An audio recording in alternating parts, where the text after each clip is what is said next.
E aí, galerinha, beleza? Professor Thiago de Educação Física, mais uma aula teórica para vocês de quê? Basquetebol, quinto ano. Vamos lá? Sempre eu começo falando um pouco da história e falando do basquetebol no mundo. É um esporte coletivo que foi criado aonde?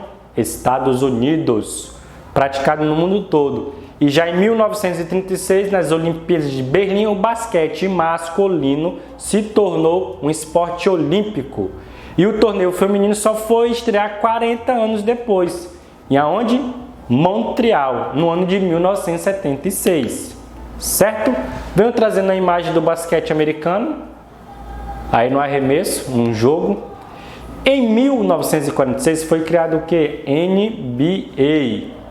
Então a BBA, que é a Liga de Basquete dos Estados Unidos, o principal campeonato até hoje, que a gente pode chamar de NBA, que joga os principais nomes do basquete no mundo, tá beleza? Venho trazendo um pouco da história já no Brasil, trazendo aqui a Hortência e o Oscar Schmidt, né? Os atletas brasileiros. O primeiro torneio de basquete que aconteceu foi em 1912, no clube, tá? Um clube, tá? Onde? Do América Mineiro, no Rio de Janeiro, para vocês entenderem, 1912, no Brasil. E aqui eu venho trazendo a imagem deles dois, que são os campeões mundiais, né? Do basquetebol aí, que é a Hortência e o Oscar. E venho falando do básico, que é o passe, drible, arremesso, lance livre e rebote no basquete. E venho trazendo algumas imagens aqui. Essa é feito o passe no peito, o drible, o arremesso de 3 pontos, o lance livre, que a gente pode chamar de pênalti, mas não é o lance livre no basquete. O rebote, bateu na cesta, lá voltou, já é o rebote, que é contabilizado ponto também. E aqui algumas regras e fundamentos com imagem. Qual é a regra? Regra número 1. A bola pode ser arremessada em qualquer direção, com uma das mãos. Regra número 2.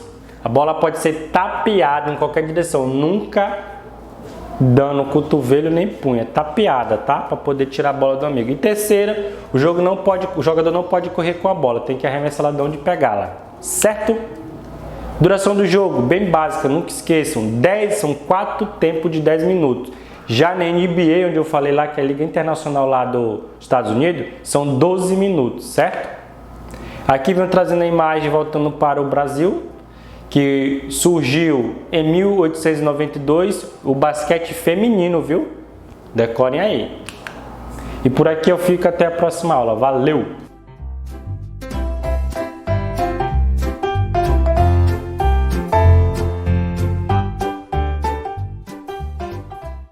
Tudo jóia, quinto ano? Vamos iniciar então a nossa semana de aula. Na nossa semana de aula de hoje, nossa aula de história, nós vamos aí fazer a correção das nossas atividades, tá bom? Lá nas páginas 17, 18 e 19, referente aí aos marcos da memória.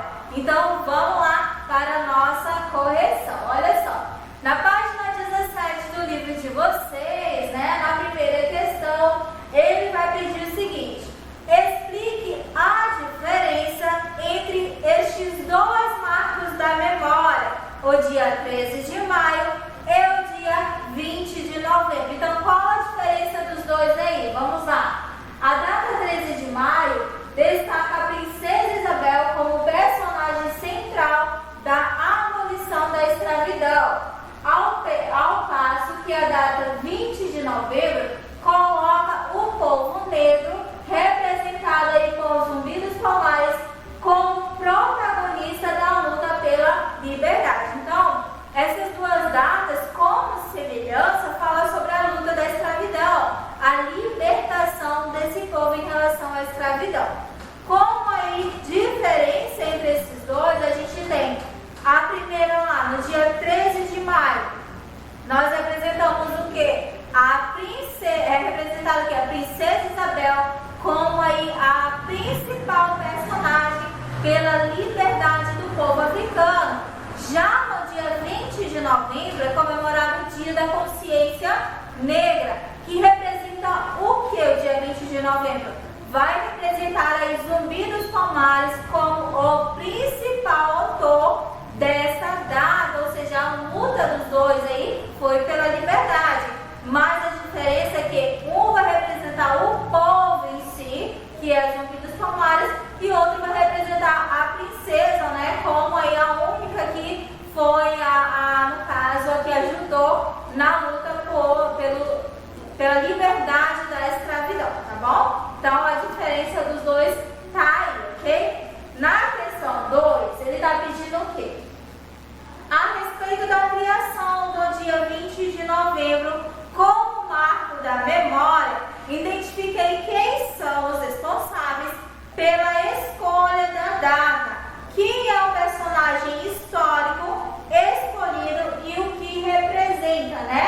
Então nós temos aí a população negra são sujeitos históricos que elegeram a figura do Zumbi dos Palmares para representar a luta pelos direitos dos povos afrodescendentes, né? Então nós temos aí, a gente viu lá na primeira questão, a Princesa Isabel e Zumbi dos Palmares, mas quem é que o povo escravizado escolheu para representar a luta deles?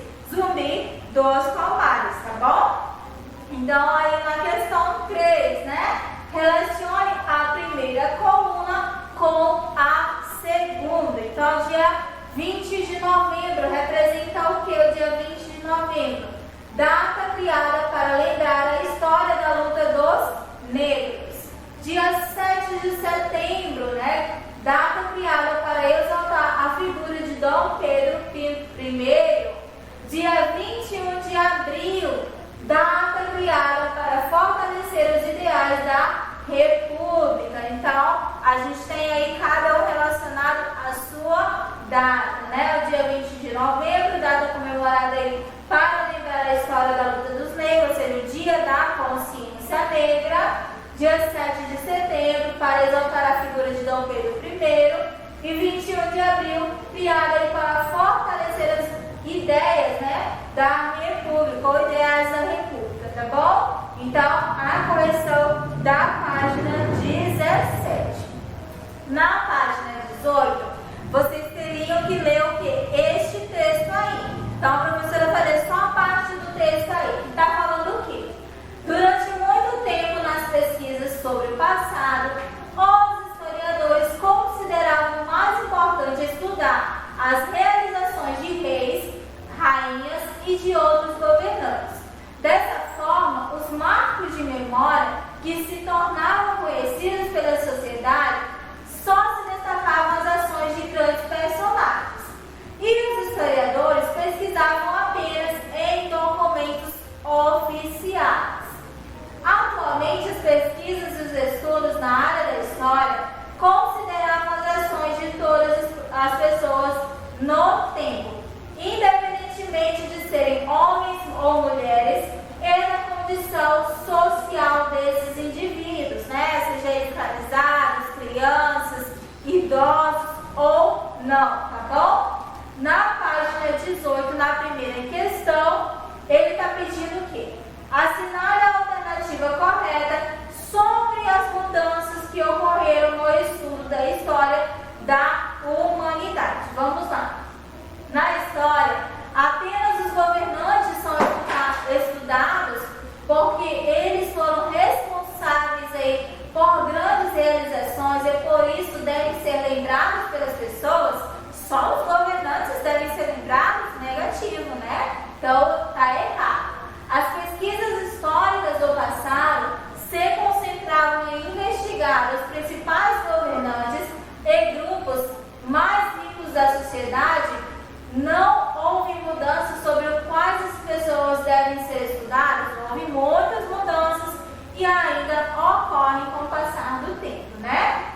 Os historiadores do passado estudavam apenas pessoas que realizaram grandes ações.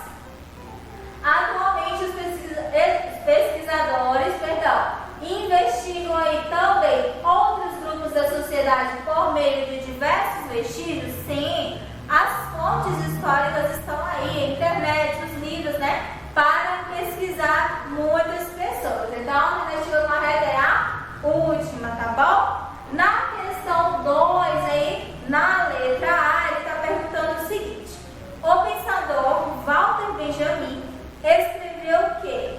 Nada do que aconteceu na história deve ser perdido.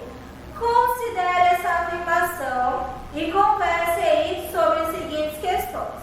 O que Walter Benjamin quis dizer com essa afirmação? Então, nós temos aí que historiadores e pessoas em geral devem estudar sobre os efeitos que ocorreram no passado, independentemente de terem sido produzidos por pessoas consideradas importantes ou não de uma sociedade. Então, é isso aí que ele quis dizer, tá bom?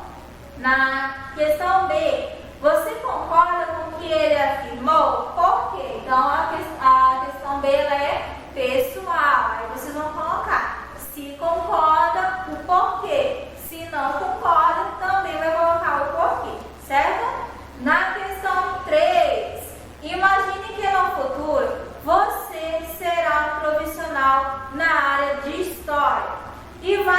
analisar a vida de pessoas na atualidade.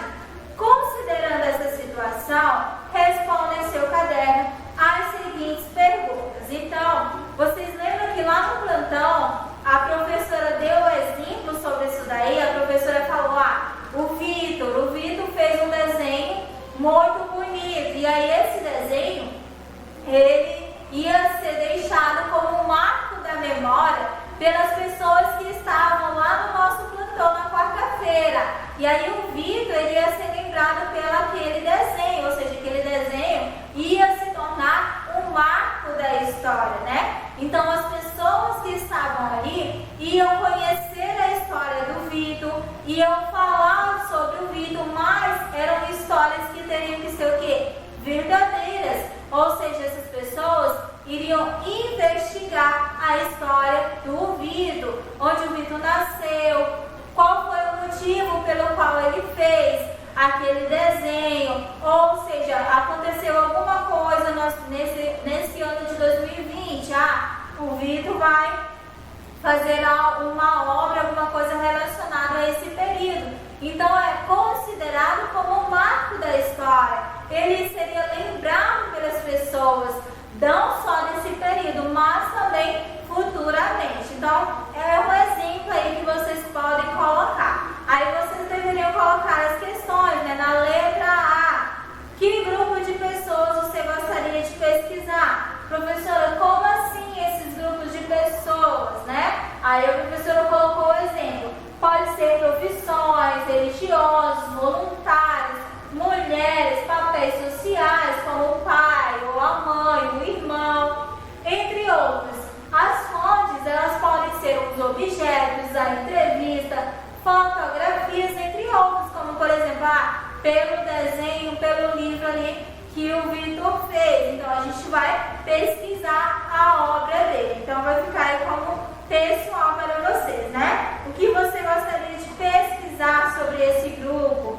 Que fontes históricas aí você poderia usar? Então essa daí é a correção da nossa atividade, tá bom? Relembrando nossa aula anterior, o que a gente falou na nossa aula anterior sobre os marcos da memória. O que são esses marcos da memória, né? Datas comemorativas, monumentos, nomes de rua, de pessoas, são considerados aí marcos da memória. A gente falou aí do dia 20 de novembro, 13 de maio também, relacionando a nossa atividade. Falamos aí um pouquinho, né, sobre a questão da escravidão, a luta por esses povos em relação à escravidão. 20 de novembro, o movimento negro, né, comemorado aí o dia do movimento negro, da consciência negra. A gente falou também a luta por esses povos, né, relacionada aí que o povo, os negros escolheram quem? Zumbi dos Palmares como seu líder para representar esse marco da memória. E aí a nossa revisão de tudo que a gente viu durante a nossa aula de história. As memórias contribuem para a formação da identidade de um povo. Os marcos da memória são formas de manter viva a lembrança de certas pessoas ou de acontecimentos, a nomeação de lugares públicos, criação de datas comemorativas, são aí para lembrar os marcos da memória. Algumas datas comemorativas, como dia 7 de setembro e 21 de abril, são marcos da memória que relembram os efeitos aí de personagens históricos transformados em heróis da nação. Alguns marcos históricos, né, como o Dia Nacional da Consciência Negra, foram criados para representar grupos de pessoas que eram excluídos da história. Neste caso, a população negra. Então, esse daí é o nosso conteúdo. Finalizando a nossa aula de hoje, para vocês vai ficar a releitura aí do capítulo 7 do livro de História, tá bom, quinto ano? Por hoje é só. Boa leitura para vocês, bom estudo e até a próxima aula.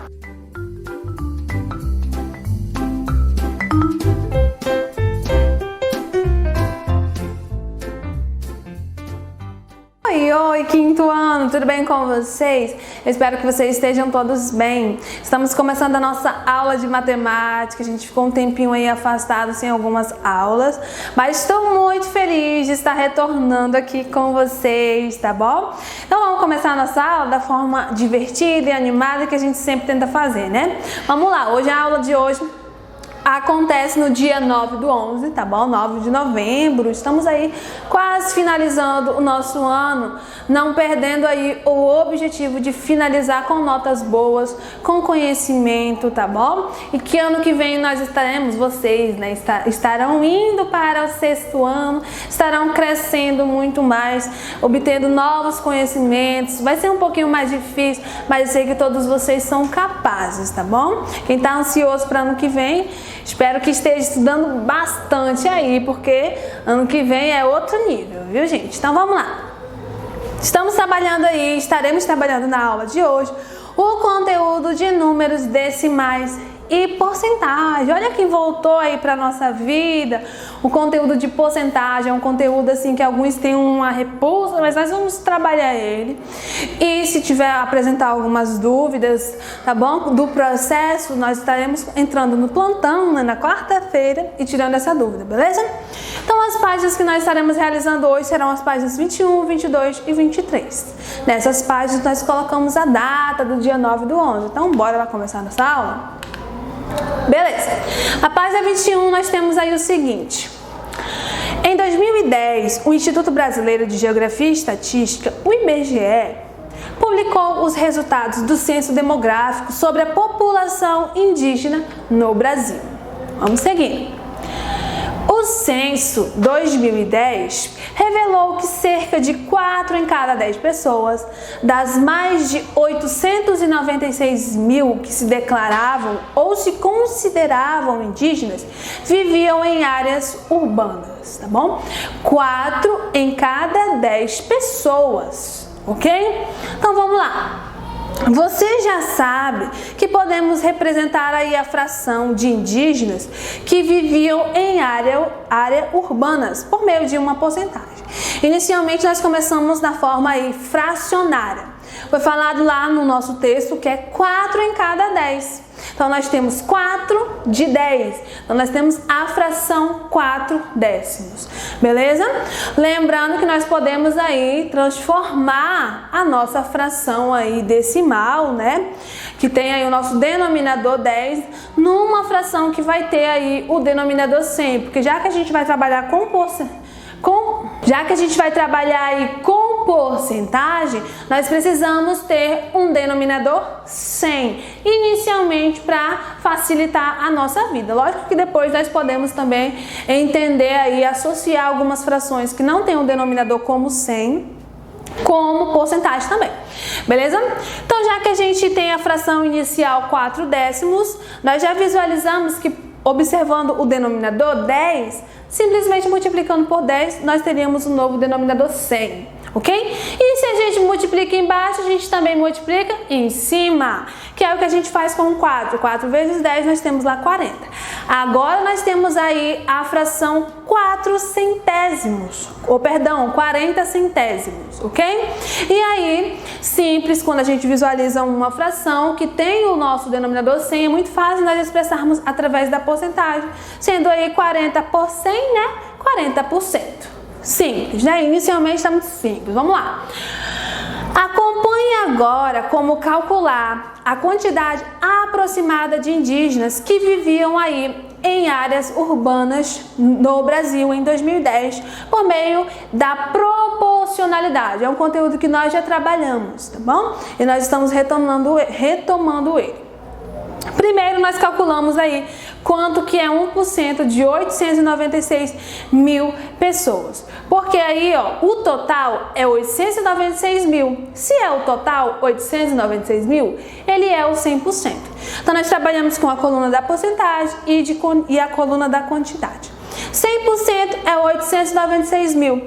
Nós vamos reduzir, tá bom? Para trabalhar com 1%.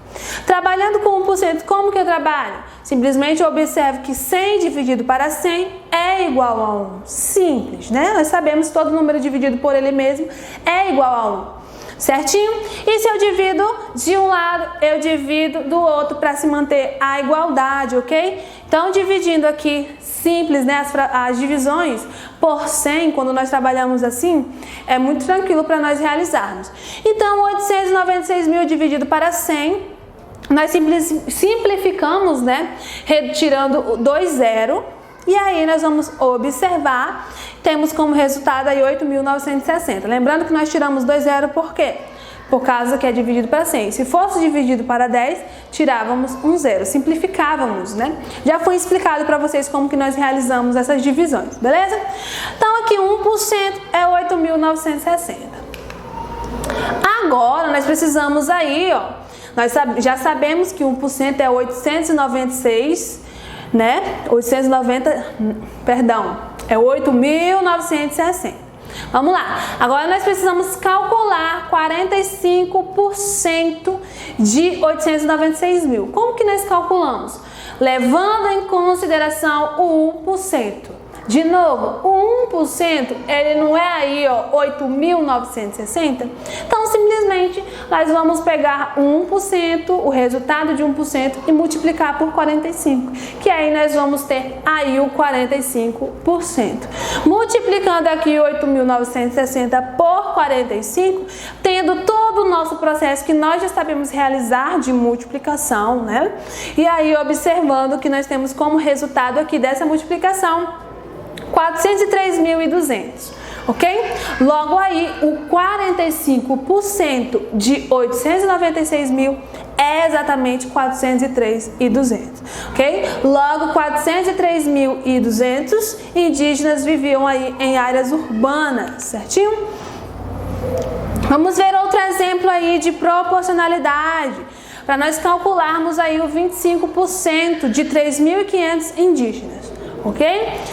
Novamente nós sabemos aí que está falando o total é 3.500, certo? Então 100% é 3.500. Está pedindo para calcular 25% de 3.500. Nós simplesmente sabemos que se dividirmos o 100 para 4, teremos como resultado 25. Ou até poderíamos usar como ideia assim, ó, 100 dividido para 25, teremos também aí 4, ok? E aí, a ideia inicial é sempre dividir pelo mesmo número. 100 dividido para 4 é igual a 25.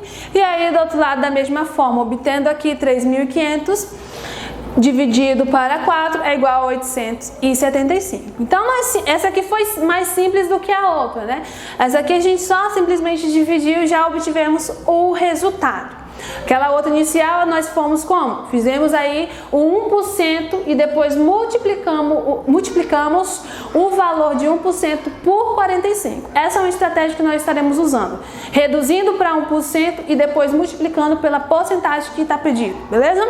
Aqui, o censo 2010 revelou também que um total de 17,5% das pessoas que se declaravam ou se consideravam indígenas não falavam aí português. Representando essa porcentagem na forma de fração, nós temos 17,5%. Então aí simples, é 17,5 por 100, tá bom? Tranquilo. Vamos calcular aí 17,5% de 896 mil por meio de uma fração de quantidade. Lembra desse conteúdo? Foi muito trabalhado em fração de quantidade. Precisamos encontrar aí um número que não seja decimal ao numerador. Para isso, nós multiplicamos aí o numerador e o denominador por 10. E aí, observando aí, por que não pode ser decimal aqui, ó, 17,5, não pode, dificulta a nossa vida. O que a gente está procurando aqui? Facilitar, beleza? Então, nós temos aqui que para entender que transformar o 17,5 em um número inteiro, nós teríamos que multiplicar por 10, que aí essa vírgula se movimentaria uma casa. Aí, e se eu multiplico em cima, eu multiplico também embaixo. Então, nós temos aí 175 milésimos. Em seguida, nós calculamos aí, simples, né? 175 milésimos de 896 mil. tranquilinho, daquele jeito, onde nós simplesmente pegamos a quantidade e dividimos pelo denominador. Teve como resultado aqui 896. Depois pegou o resultado e multiplica pelo numerador, que foi o que nós tivemos aqui, ó. 896 vezes 175, logo nós temos aqui, ó, que 156.800 indígenas não falavam aí português, tá bom? Vamos observar como que escreve aí outros números decimais na forma da porcentagem. Então, nós vamos ter primeiro na forma decimal, forma fracionária e da forma da porcentagem, ok? Inicialmente, nós temos a decimal 1,38. Nós sabemos que é 1 inteiro e 38 centésimos. Simplesmente visualizando que nós temos duas casas, é centésimos. Então, nós sabemos que o denominador é 100. E aí nós temos 138 centésimos. Observando que é muito simples nós transformarmos uma fração em uma porcentagem. 138 centésimos é 138%. Logo significa aí o todo mais 38. Por quê? Porque aqui nós temos 100, que é o todo, e 38. Então é o todo mais 38. Abaixo nós temos 2,5. Observando aí uma casa. Então, uma casa após a vírgula, então já vamos entender aí que a fração vai ser com o número 10, o denominador vai ser 10. Então, observando aqui 25 décimos, tá bom? Aí, simplesmente visualizando que nós temos que transformar esse denominador em 100, para ser mais fácil para transformarmos em porcentagem. Visualizando que 10 vezes 10 vai ser igual a 100, então nós multiplicamos em cima e embaixo por 10. Fazendo essa multiplicação, nós temos 250 centésimos, que para transformar aí nós temos 250%. Agora vamos visualizar, nós temos 200, então é 2 vezes 100 o 200, não é? Então nós vamos ter 2 vezes aí o inteiro e aí a metade também, ok? Que é assim, o dos 50. Agora nós temos uma atividade para realizar com bastante atenção. Essa atividade inicial já é uma atividade que nós já sabemos. Eu vou fazer algumas com vocês e as demais vocês vão estar pausando para realizar. Página 23, número 1. Escreva a representação decimal de cada porcentagem a seguir. A decimal é os números com vírgula, ok? Então vamos lá. Nós temos aqui a letra A, 24%. Então nós vamos ter aí, ó, 0,24. Porque a gente visualiza 24 sobre 100. O 100 tem aí duas casas. Então nós temos aí duas casas após a vírgula. Duas casas que eu me refiro ao 100 é 2 zeros, tá bom? Letra B, 99%. Então é 0,99. A letra C nós vamos ter aí 0,015. Porque nós trabalhamos aí com essa fração também, hein? Essa fração não, perdão. Essa porcentagem na forma aí decimal. Observando aí que é 1,5%. Você pode inicialmente transformar essa porcentagem em fração e depois transformar a fração no decimal, que facilita, beleza? A D, a E e a F você vai fazer pausando e realizando com bastante atenção.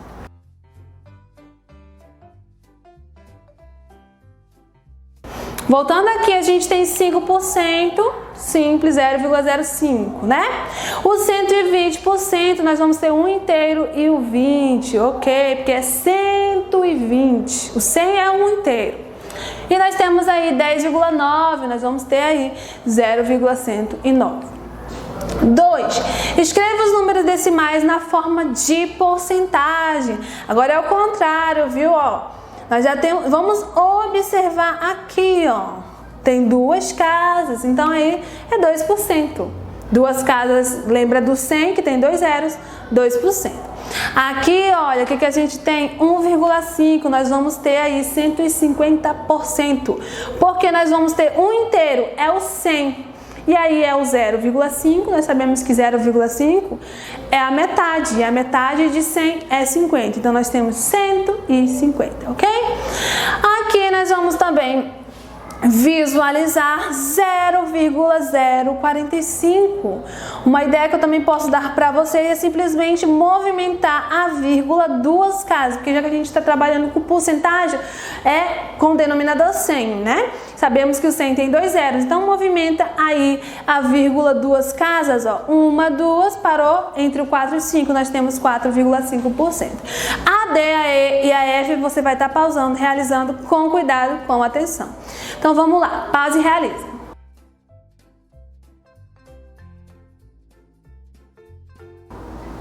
Voltando aqui, a gente vai estar conferindo aqui o 0,16%, tranquilo esse, né?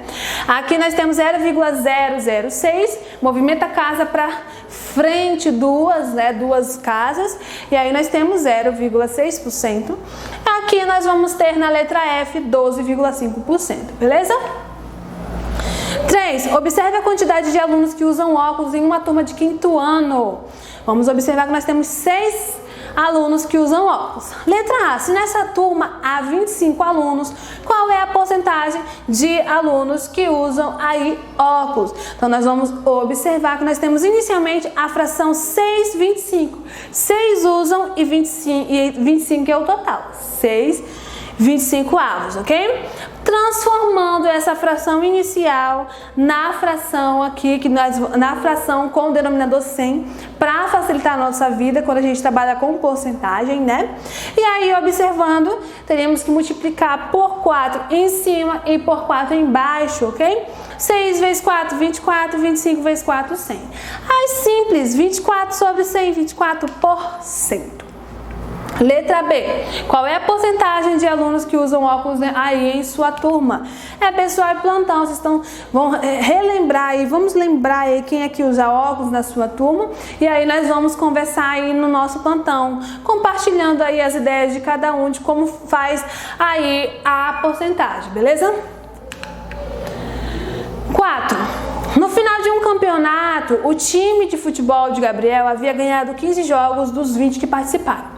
Que porcentagem representa a quantidade de jogos que esse time perdeu? Então, ele havia ganhado 15 de 20. Então, nós já sabemos que ele perdeu 5. Não foi 20 menos 15, perdeu 5. Agora, a gente precisa representar aí a fração do tanto que ele perdeu inicialmente, beleza? Observando que a fração é 5, que ele perdeu, de 20. Transformando aí essa fração em uma fração com o denominador 100, observando aí que nós simplesmente multiplicamos por 5 em cima e por 5 embaixo. 5 vezes 5, 25, e 20 vezes 5, 100. Agora você vai pausar o seu vídeo e transformar 25 centésimos em porcentagem. Pausa e realiza.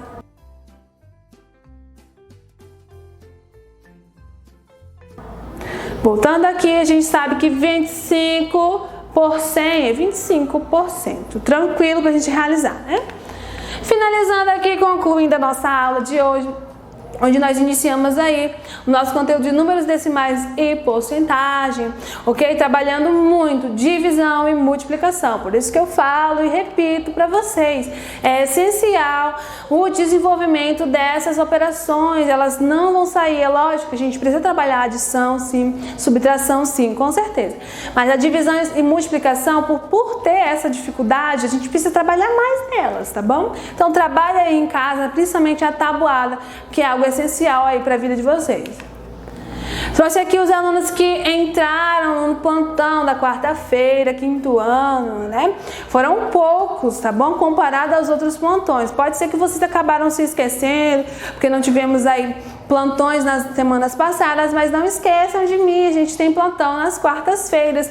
Nós temos bastante tempo para a gente interagir, para esclarecermos dúvidas e até para estarmos realizando aí um plantão especial, tá bom? Já combinei com os que estavam comigo, na semana que vem nós temos um plantão muito especial, então não percam, beleza? Quarta-feira. Obrigada a presença de todos. Tarefa de casa aí nas páginas 24 e 25, tá bom? Faça essa atividade que na próxima aula a gente vem corrigindo. E é isso, gente. Até a próxima aula. Tchau, tchau.